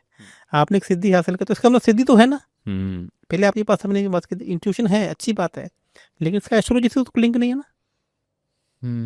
ओके, आप पहले मेरा करेक्शन, हम एस्ट्रोलॉजी तो गन्ना है ना, एक कैलकुलेशन है। आज यदि हम अभी पॉडकास्ट कर रहे हैं, आज का दिन क्या है, बुधवार का दिन है, तो बुधवार का मतलब जब सूर्य ग्रह उदय हुए तो उस समय सूर्य ग्रह को सबसे पहले जो होरा मिली वो बुध की मिली। तो उसने, तुम्हारे शास्त्रों ने क्या लिख दिया कि आज का जो स्वामी होगा, वार का स्वामी होगा, कौन होगा, बुध होगा। और अगले दिन जो सूर्य ग्रह को सबसे पहले होरा मिलेगी, गुरु की मिलेगी, तो उस दिन गुरुवार होगा। उसके बाद जो शुक्र ग्रह की मिलेगी तो शुक्र का, हाँ शुक्र, तो उस दिन का वार का स्वामी होगा। तो ये ज्योतिष गणना है। आज हमारे भारत में सबसे बड़ा मिथ ये है ना, जितने भी कथावाचक हैं, हाँ, वो लोग हमारे ही एस्ट्रोलॉजी को क्या कहते हैं, अरे कुछ नहीं है, आप बस भगवान का नाम लीजिए, सब कुछ ठीक हो जाएगा। तो मैं आपको ये कहना चाहता हूँ कि मैं कोई एस्ट्रोलॉजी में आपको ये कह रहा हूँ कि भगवान का नाम मत लीजिए। हम एस्ट्रोलॉजी में सिर्फ आपको ये बता रहे हैं कि आप आपका काम ये भगवान करेंगे। आप मेरा कंसेप्ट समझने की कोशिश कीजिए कि एस्ट्रोलॉजी अब ये बता रही है कि अब आपका भगवान, ये वाले भगवान आपका काम करेंगे। अब इसको भी एक एग्जांपल से समझ लेते हैं। प्लीज जैसे मान लीजिए भगवान शिव के 12 अवतार हुए, हाँ, विष्णु जी के अवतार हुए, हर देवी देवता के अवतार हुए। तो अब उन हर जो अवतार हैं उनके पास अपनी अपनी शक्तियाँ, अपने अपने, हनुमान जी वो शक्तिशाली देवता हैं, राम जी वो शक्तिशाली देवता हैं। तो जैसे किसका भी जन्म कृष्ण पक्ष में हुआ है तो इसका मतलब वो कृष्ण की संतान है। अच्छा, और जैसे हरे राम, सॉरी हरे कृष्णा या राधे राधे बोलेंगे तो उनके काम बनेंगे। और जिनका भी जन्म शुक्ल पक्ष में हुआ है भगवान श्री राम की संतान है। जितना राम राम बोलेंगे, सीता राम बोलेंगे, उनके काम होंगे। और मैं आपको ये भी बता दूं, जिनका कृष्ण पक्ष में जिनका जन्म हुआ ना, वो कृष्ण की भांति चालाक और चतुर है। उनको सामने वाले से ना काम निकालना आता है, ये इनके इन पर करें। और जो जिनका जन्म शुक्ल पक्ष में हुआ है वो भगवान श्री राम की भांति सिद्धांतवादी हैं, सिद्धांतिक लोग हैं। वो बोलेंगे मुझे ये किन प्रकार काम नहीं निकालना है, चेक कर लीजिए। आपके सामने मैं पॉडकास्ट में बोल रहा हूँ तो बोल दे नहीं यार, मैं अपने सिद्धांतों पे रहूंगा, चाहे मुझे सफलता आज मिले चाहे मुझे कल मिले। तो फिर तो समझने की कोशिश करें।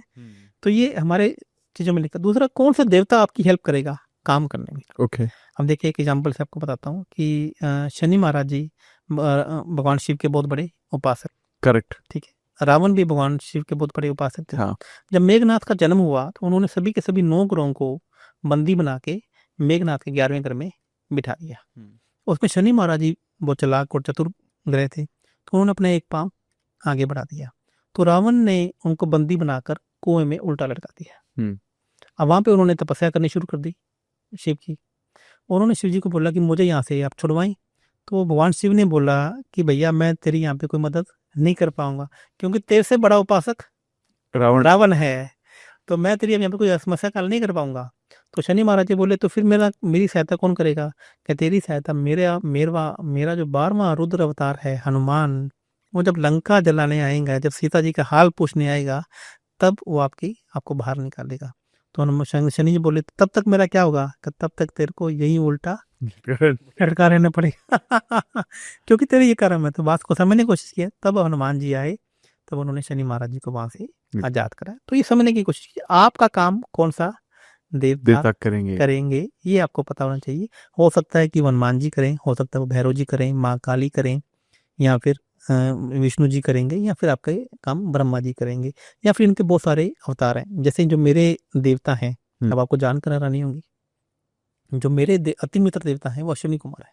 अच्छा, कभी आपने नाम उनका सुना है? हाँ, नहीं, हाँ, मतलब नाम सुना है, सब नाम सुना है। हाँ, बहुत से लोगों को चैनल के माध्यम से बताइए, किसी को मालूम ही नहीं होगा हाँ, कि मेरे अश्विनी कुमार भी कोई देवता है। हाँ, करेक्ट। अब अश्विनी कुमार मेरे देवता हैं।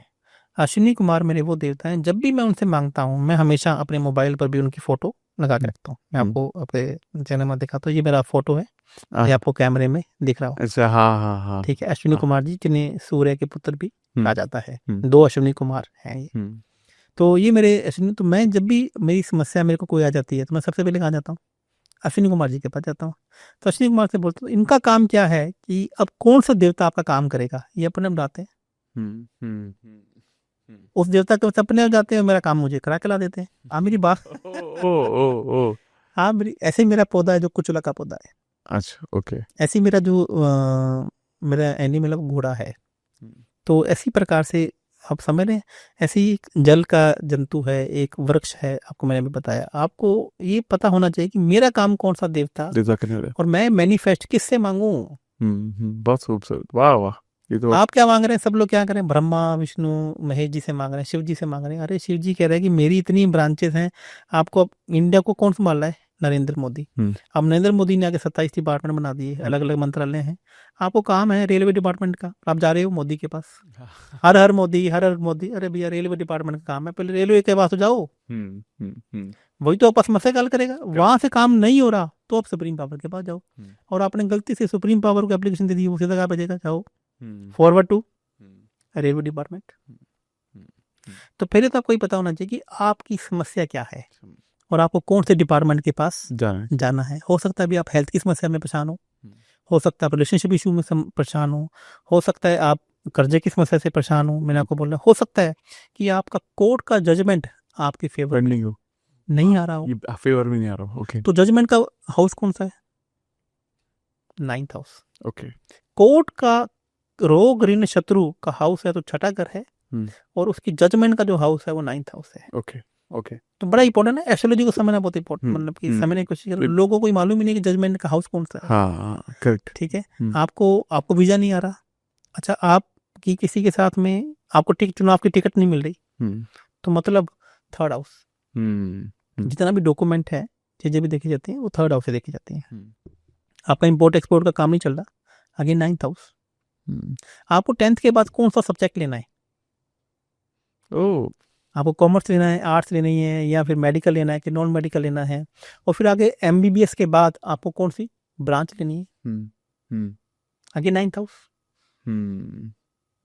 तो आपको वहां पे जाकर चेक करना कि आप बने किस लिए हो, और आप उसी फील्ड में चले जाओ जिस फील्ड के लिए आप बने हो। तो आपके एग्जाम भी क्लियर होंगे, आपके कंपटीशन एग्जाम भी क्लियर हो जाएंगे, क्योंकि वो देवता बैठे ही आपके लिए। और आपने गलती से आपने अपने शत्रु का सब्जेक्ट चूज कर लिया तो क्या हो? वो मित्र तो आपका काम ही नहीं कर पा रहा, शत्रु तो आपका सगा ही नहीं है, तो वो काम आपके बनेंगे नहीं। तो एस्ट्रोलॉजी कोच का काम करती है, गाइडेंस का काम करती है। यहाँ पे हम लोगों ने इसको क्या करके छोड़ दिया है? सिर्फ और सिर्फ उपायों पे और लोगों की एक गलत धारणा पे छोड़ दिया। आज हमारे ही बाबा हमारी एस्ट्रोलॉजी को बदनाम करने में लगे पड़े। तो मैं आपको उनसे, जितने बाबा जितने मेरी एस्ट्रोलॉजी को आज मेरा चार्ट देख रहे हैं, आप उनसे पूछिएगा जो बाबा बोलते हैं कि एस्ट्रोलॉजी नहीं मानो, बस भगवान को मान लो। मैं कहता हूँ भगवान को कब एस्ट्रोलॉजी मना करती है और कब एस्ट्रोलॉजी मना करती है? और आज बहुत बड़े लोग जब मुझसे मिलते हैं तो बोलते सर मैं तो कर्म प्रधान आदमी हूँ, मैं तो कर्म विश्वास करता हूँ, मैं नहीं मानता कि ये एस्ट्रोलॉजी कुछ है। अरे दोस्त, क्या एस्ट्रोलॉजी किसी को कर्म करने से मना करती है? सही बात है, नहीं। तो मुझे फिर काम करने की क्या जरूरत है? मैं तो एस्ट्रोलॉजर हूँ ना, मुझे काम करने की क्या जरूरत है? आपको मैं बताऊं कि मैं सुबह 10 बजे से काम करना शुरू करता हूँ अपने ऑफिस में, और रोज रात को 11 बजे घर पे जाता हूँ, एवरी डे। लेकिन भगवान ने काम दिया ना। सही बात है, करेक्ट। आप बात को समझने की कोशिश कीजिए, तो काम तो करना ही पड़ेगा ना दोस्त, करना ही पड़ेगा। वाह वाह वाह, बहुत इंपॉर्टेंट बात बोली आप। तो इसका मतलब ये होगा कि मैं तो एस्ट्रोलॉजर बन गया तो फिर तो मैं जाके सो जाऊं घर पे। हाँ, सही बात है। तो इसका मतलब सब काम करें, और काम करने के बाद आपके पास काम आए। और सबसे उससे भी इम्पोर्टेंट बात आपको एक बात और बता देता हूँ, पैसा आने के बाद पैसा टिकता नहीं है। ये भी इम्पोर्टेंट है, इम्पोर्टेंट बात मैं आपको डिस्कस करना चाहूंगा। लक्ष्मी जी और विष्णु जी के बाद बीच में एक संवाद हुआ था। तो लक्ष्मी जी विष्णु जी से बोली कि मुझे ना आप ऐसा आशीर्वाद दो कि मैं भक्तों से पैसा दे सकूं। विष्णु जी बोले ठीक है, जितना तेरा मन है तू दे, मैं तेरे को मना नहीं करूंगा, लेकिन एक मेरे को भी वरदान चाहिए, एक मुझे भी तेरे से बात चाहिए कि आप तू दे दे, लेकिन लेने का किसके पास होगा? अच्छा, मेरे पास। विष्णु जी के पास। विष्णु जी के पास। तो विष्णु जी का ने बोला कि तू दे, कितना भी दे मर्जी, लेकिन मैं ले सकता हूँ, तू मुझे रोकेगी नहीं। ठीक है, लक्ष्मी जी ने बोला ठीक है, जैसा भी ठीक है। तो ये वरदान सुन के माता सरस्वती विष्णु जी के पास गई, तो उन्होंने बोला कि आपने लक्ष्मी जी को वरदान दिया है कितना मर्जी पैसा दे, मैं आपसे एक वरदान ऐसा लेना चाहूंगी कि मैं जो चीज दूंगी भक्तों को वो आप उससे वापस नहीं ले पाओगे। वाह। तो विष्णु जी बोला ठीक है, हाँ मांगी। क्या बोले कि मैं ज्ञान का वरदान लेना चाहती हूँ, मैं विद्या का वरदान देना चाहती हूँ कि जो मैं विद्या मैं भक्तों को दूंगी वापस लेने का हक आपके पास नहीं होगा। तो विष्णु जी ने बोला कि अति प्रिय, अति सुंदर, ये मैं आपको वरदान देता हूँ कि जो जिसके पास विद्या का ज्ञान होगा वह सबसे बड़ा लक्ष्मीवान होगा। तो इसलिए मैं कह रहा हूँ कि परफेक्ट बनना भी बहुत ज्यादा जरूरी है। तो ये बहुत बड़ा ज्ञान है एस्ट्रोलॉजी, समुद्र का है। और एस्ट्रोलॉजी की बात आप मैं कह रहा हूँ, एस्ट्रोलॉजी मैंने लिखी है क्या? नहीं। हाँ। आपने लिखी है क्या? पाराशर ने लिखी है और इन्हीं देवी देवताओं के कहने पे लिखी है। करेक्ट।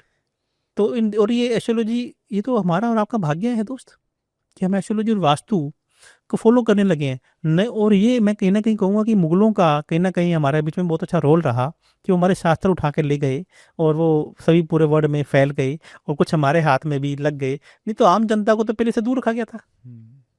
4 वर्ण बना दिए थे कि वैश्य, शूद्र, क्षत्रिय और ब्राह्मण, की आपका ये कुल है, ये आपका काम है, बस आप इसी काम में लगे रहिए। हाँ। तो और आपको तो एस्ट्रोलॉजी का नॉलेज नहीं थी, आपको तो ज्ञान ही नहीं था। तो ये आप अच्छे लोग हैं, आप भाग्यशाली लोग हैं कि अब हमारे पास वो ग्रंथ लगे हुए हैं, हमारे पास वो चीज़ें लग गई हैं और हम उनका यूज करके, हम उनका प्रयोग करके कैसे भगवान को मनाना है, कैसे आपको काम करना है।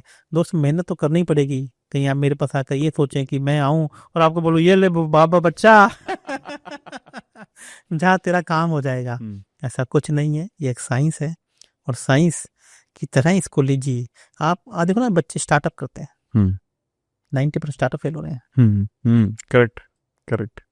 आज आपके पास अरबपति है, आप अपने बच्चों से परेशान है, बच्चे सेटल नहीं हो रहे। मेरे पास आज लोग आते हैं हजारों करोड़ के मालिक हैं, बच्चों की शादी नहीं हो रही या बच्चों की शादियां चल नहीं रही। तो मतलब जानने में आपने या आपके बच्चों ने कहीं ना कहीं तो पेंडिंग कर्मा है। तो जैसे ही अभी क्या होता है कि मैं आपको एक अच्छे से डिस्कशन बताना चाहूँगा।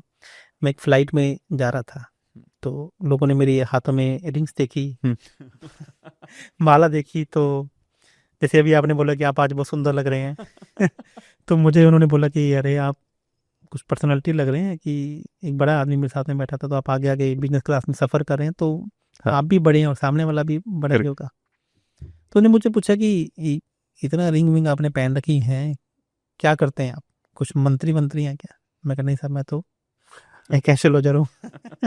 I don't believe in astrology, I believe in Karma.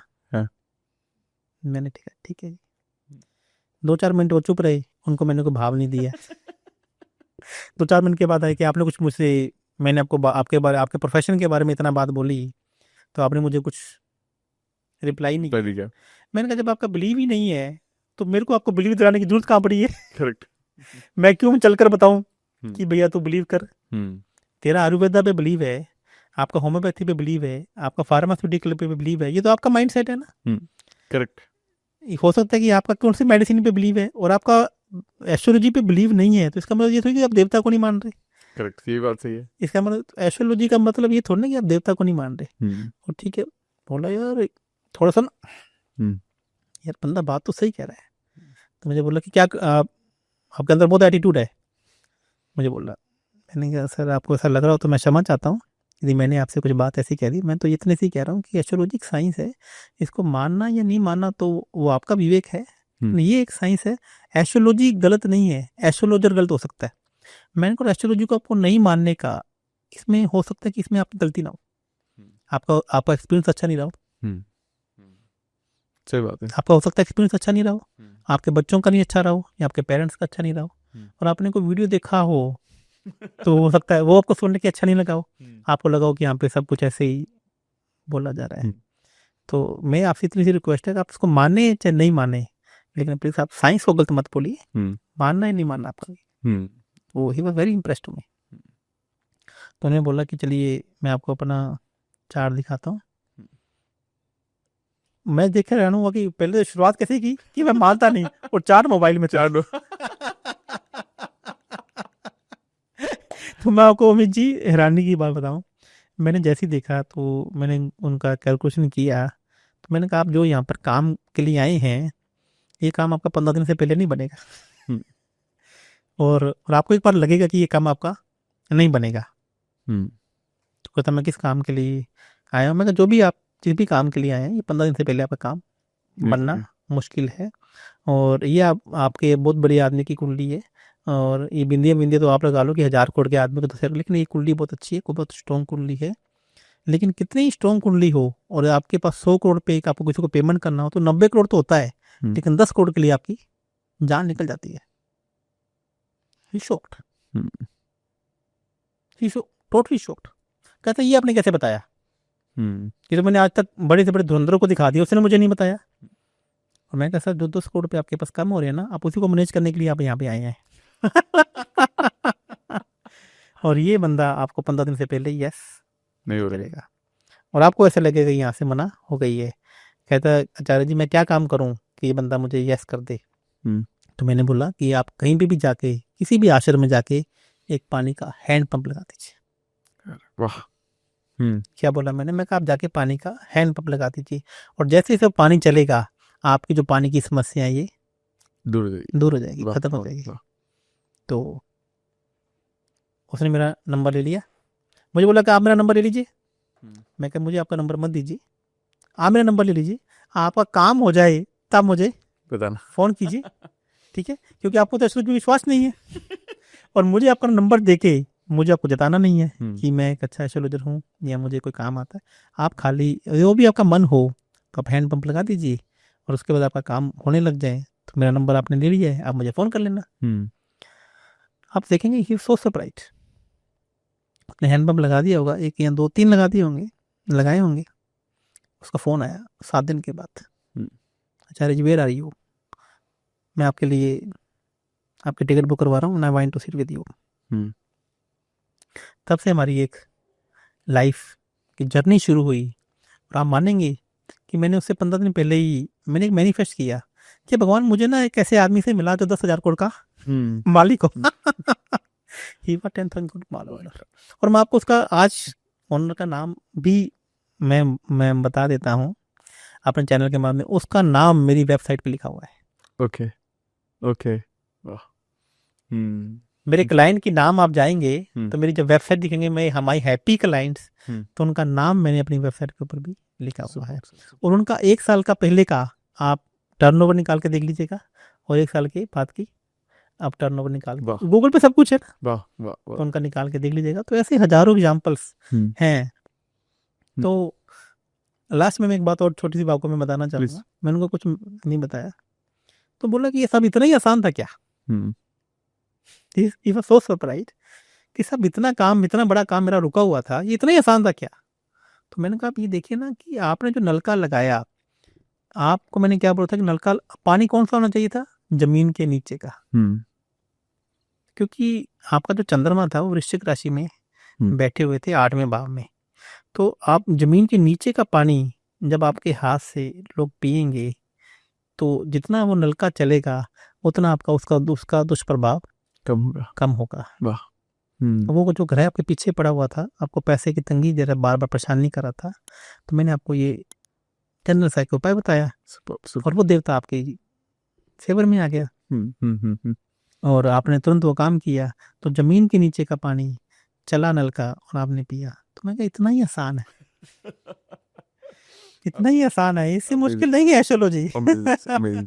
ये सब मुझे बहुत अच्छा लग रहा है कि आपने ना ये बोला कि एस्ट्रोलॉजी ना साइंस है जी, जिसको आप जो डेटा उसको अगर आपको उसको रीड करना आ गया ना तो आप उसको प्रिडिक्ट कर सकते हो और बिल्कुल 100% एक्यूरेसी के साथ। It is not intuition, it is not your thoughts, it is वो सारा नंबर्स का गेम है। अगर आप किसी को स्टडी करना आता है तो उसके अकॉर्डिंग वो सॉल्यूशन आराम से निकाल सकता है। जी, जी। ये बहुत क्योंकि ये लोग नहीं बात करते हैं। लोग, मैंने अक्सर मैं लोगों को देखता हूँ वो जो ये बोलते हैं कि वो डायरेक्टली तो नहीं बोलते हैं, लोग बोलते हैं कि यार मुझ में शक्ति है। तो शक्ति होगी वो शायद डेटा को रीड करने की शक्ति होगी, वैसी शक्ति नहीं। बट ये आई थिंक ये बहुत ज्यादा जरूरी है और ये बहुत इंपॉर्टेंट भी है।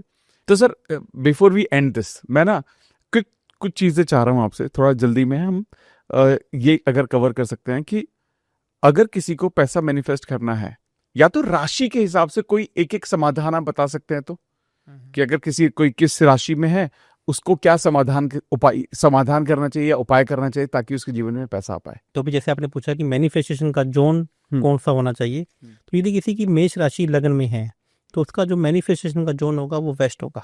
ओके। यदि वो वेस्ट में बैठ के अपना मैनिफेस्टेशन करे और वहाँ पर विजन बोर्ड लगाते और वहाँ के देवी देवताओं को आपको बताना पड़ेगा, जैसे आपको मर्सिडीज कार लेना है तो मर्सिडीज कार का कौन सा मॉडल लेना है, कौन सा कलर लेना है, डिटेल में ऐसा थोड़ी ना कि आपने को देवताओं का मजाक थोड़ा चल रहा है।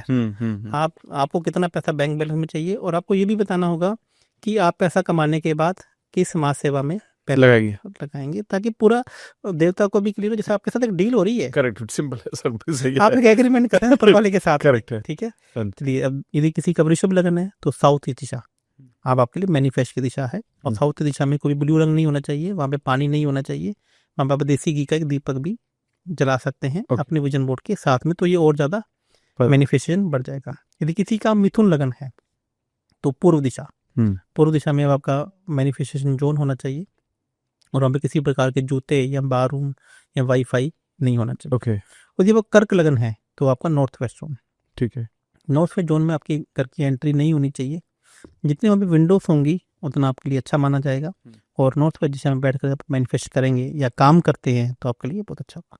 अब मैं बात करता हूँ किसी का सिंह लगन है, सिंह लगन वालों के लिए north of north west, okay, ये एक जोन है नॉर्थ और नॉर्थ वेस्ट के बीच का। अब वहाँ पर बैठ के जब मैनिफेस्टेशन करते हैं, अपनी चीज़ों को रख देते हैं, और जो जैसे आपको कोई भी चीज़ गाड़ी चाहिए तो गाड़ी का आप एक स्टैचू या एक पिक्चर ला के, पिक्चर के साथ में मॉडल ला के भी ओके, ओके, वहाँ पे ओके, रख सकते हैं, तो ये आपके लिए बहुत काम करेगा। ठीक है। और ये किसी का कन्या लगन है, 6 नंबर का राशि उसके लगन में बैठी हुई है, तो नॉर्थ ऑफ नॉर्थ ईस्ट आपका मैनिफेस्टेशन जोन होगा। नॉर्थ ऑफ नॉर्थ ईस्ट में अगेन कोई फायर की चीज़ें नहीं होनी चाहिए, लाल रंग की चीज़ें नहीं पड़ी होनी चाहिए। और यदि आपका लगन वेस्ट साउथ वेस्ट का यानी कि 7 नंबर का है, तो आपका जो मैनिफेस्टेशन जोन है वो ENE है, ईस्ट ऑफ नॉर्थ ईस्ट, यानी कि नॉर्थ ईस्ट और ईस्ट के बीच का जोन होगा। और वहाँ पे आप कोई भी ऐसे म्यूजिक भी लगा सकते हैं जो एंटरटेनमेंट की म्यूजिक हो, और वहाँ पे बैठ के आप योगा या सूर्य प्रणाम भी करते हैं तो भी आपके लिए बहुत अच्छा होगा। यदि आपका 8 नंबर का लगन है यानी कि वृश्चिक लगन है, तो आपके लिए नॉर्थ राशि सबसे अच्छी है। नॉर्थ जोन में अगेन कोई अग्नि तत्व नहीं होना चाहिए, वहाँ पे पानी का एक फ्लो, पानी का फाउंटेन, झरना भी लगा सकते हैं अपने मैनिफेस्टेशन जोन के साथ में चीज़ें के साथ। और जब आपका धनु लगन है तो आपके लिए वेस्ट साउथ वेस्ट या फिर साउथ वेस्ट, साउथ वेस्ट में अगेन हरा रंग नहीं होना चाहिए, और वहाँ पर आपका जो विजन बोर्ड है वो स्क्वायर कलर का हो, स्क्वायर शेप का हो, और वहाँ पे आप एक नंदी महाराज जी का यदि स्टैचू भी लगा देते हैं, और यहाँ पे माउंटेन का भी फोटो लगा देते हैं, तो भी आपके लिए अच्छा लगेगा। मकर लगन 10 नंबर का लगन है तो अगेन साउथ वेस्ट या फिर साउथ ऑफ साउथ वेस्ट आपके लिए बहुत अच्छा जोन है। और यदि आपका कुंभ लगन है यानी कि 11 नंबर का राशि है, तो नॉर्थ ईस्ट आपके लिए बेस्ट जोन है आपके मैनिफेस्टेशन करने के लिए। और यहाँ पे आप अपने गुरु का फोटो भी लगा सकते हैं, गुरु का मूर्ति भी लगा सकते हैं। यहाँ पे एक पानी के मिट्टी के बर्तन में पानी भरकर भी यहाँ पे रख देंगे। इस जोन को जितना ठंडा रखेंगे उतना आपके पास पैसा आएगा।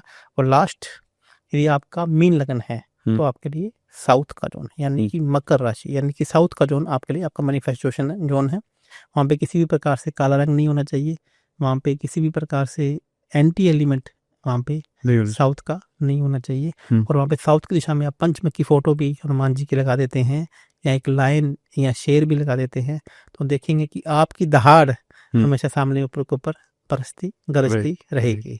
बहुत अच्छे सर मतलब मैं, क्योंकि कई बार हम एस्ट्रोलॉजी पर हमने कई पॉडकास्ट किए हैं, लेकिन स्पेसिफिकली कंसीडरिंग मनी और उससे रिलेटेड कुछ सॉल्यूशंस, और आज वाला पूरा जो पॉडकास्ट है मुझे ऐसा महसूस नहीं हुआ कि हम बहुत सारे एस्ट्रोलॉजिकल चीज़ों के बारे में बात करें, बट इट्स मोर ऑफ, मुझे ऐसा लगा कि बहुत सारे फैक्ट्स के साथ, बहुत सारी जनरल इन्फॉर्मेशन के साथ आपने वो शेयर किया, तो ऐसा मुझे ज़्यादा टेक्निकल भी मेरे को महसूस नहीं लगा हुआ।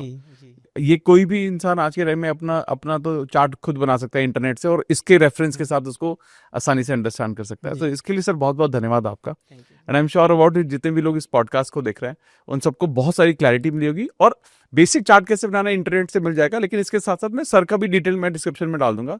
अगर आप डायरेक्टली कनेक्ट करके समझना चाह रहे हैं कुछ चीज़ें डिटेल में, तो वो भी आप कर सकते हैं। क्योंकि एक चीज़ बहुत ज़्यादा इंपॉर्टेंट है जो हमने शुरू में भी बात की सर, कि एक सही इंसान से कनेक्ट होना बहुत इंपॉर्टेंट है। क्योंकि बाहर, मतलब ऐसे सही गलत तो नहीं बोल रहा हूँ, बट हर तरह के लोग हैं। अगर आपको लगता है कि आपका ट्रस्ट नहीं है, तो मुझे लगता है शायद हो सकता है आप भी सही इंसान तक नहीं पहुंचे। और अगर आप स्पेशली मनी मैटर में अगर कहीं पर अटके हुए हैं, तो आज के सॉल्यूशंस को आप अपना सकते हैं। एंड ऑल्सो स्पेसिफिकली अगर कस्टमाइज करना चाहते हैं कि मेरे लिए सही एग्जैक्टली क्या है, तो सर के साथ भी टच में आ सकते हो। सारी डिटेल्स मैं डिस्क्रिप्शन में डाल दूंगा, सर का यूट्यूब लिंक, इंस्टाग्राम लिंक या कॉन्टैक्ट डिटेल जो भी होगा सर आपसे सब ले लूंगा मैं डिस्क्रिप्शन में डाल दूंगा। और आप कनेक्ट करके डायरेक्टली उसको आप सॉल्व भी करा सकते हैं। ऑल्सो जब आप कुछ भी चीजें मैनिफेस्ट करेंगे, जो भी हमें मैनिफेस्टेशन के बारे में बात की है, तो आप कमेंट करके जरूर बताइएगा कि आपने पैसा कितना मैनिफेस्ट किया, कैसे मैनिफेस्ट किया, ताकि ये जो पॉडकास्ट है ये बहुत सारे लोगों तक पहुंचे और लोग ये समझ पाए कि पैसा कमाना या एस्ट्रोलॉजी को समझना, ये सारा ना देखा जाए तो साइंस ही है। अगर आप सही तरीका जान गए ना, तो कभी भी इस तरह की प्रॉब्लम हमारे जीवन में नहीं आएगी और हर चीज का एक सॉल्यूशन निकाला जा सकता है। तो सर, आपका बहुत बहुत धन्यवाद। जी बहुत अच्छा लगा आपसे मिलकर। और अगेन सेम मैं बात कहूंगा कि साधारण तरीके से सिंपल, आपने एस्ट्रोलॉजी को इतना साधारण बनाया, सिंपल बताया, और ये सबसे खूबसूरत बात लगी कि ये पूरा साइंस है, इसको समझो और समझा जा सकता है। ऐसा कुछ रॉकेट साइंस नहीं है ये। आपको मैं बस एक लास्ट में एक बात और बताना चाहूँ जी सर। कि एस्ट्रोलॉजी एक वैसी विद्या है जैसे डॉक्टर आपका हार्ट का ऑपरेशन कर रहा है, तो देखो ना कि वो एटरी एक पैम से निकालता है और कैसे आपका सीना फाड़ देता है, हाँ। और वहां पे जाके एक नई नाड़ी लगा देता है। करेक्ट। तो वो तो आपके लिए चमत्कार ही है। हाँ, करेक्ट करेक्ट। तो जो हम लोग एस्ट्रोलॉजर हैं, हम लोगों ने क्या करना शुरू कर दिया, अपने आप को भगवान कहना शुरू कर दिया कि मैं तेरी समस्याओं का निवारण मैं करूंगा, मैं गारंटी देता हूँ। तो दोस्तों, ऐसा कुछ नहीं है, ये एक साइंस है जिसमें हम आपके एस्ट्रोलॉजी को पढ़ने की गणना हमारे ऊपर कितनी आ रही है, हमारी कैलकुलेशन कितनी अच्छी है, ताकि हम उसको नंबर्स को देख के आपको बता सके कि आप ऐसा करें तो हो सकता है कि भगवान आपकी सुन ले, इच्छा पूर्ति करे। इच्छा पूर्ति। बहुत बहुत धन्यवाद सर, आपसे मिलकर बहुत अच्छा लगा, and wish to have you again on our podcast. Thank you so much.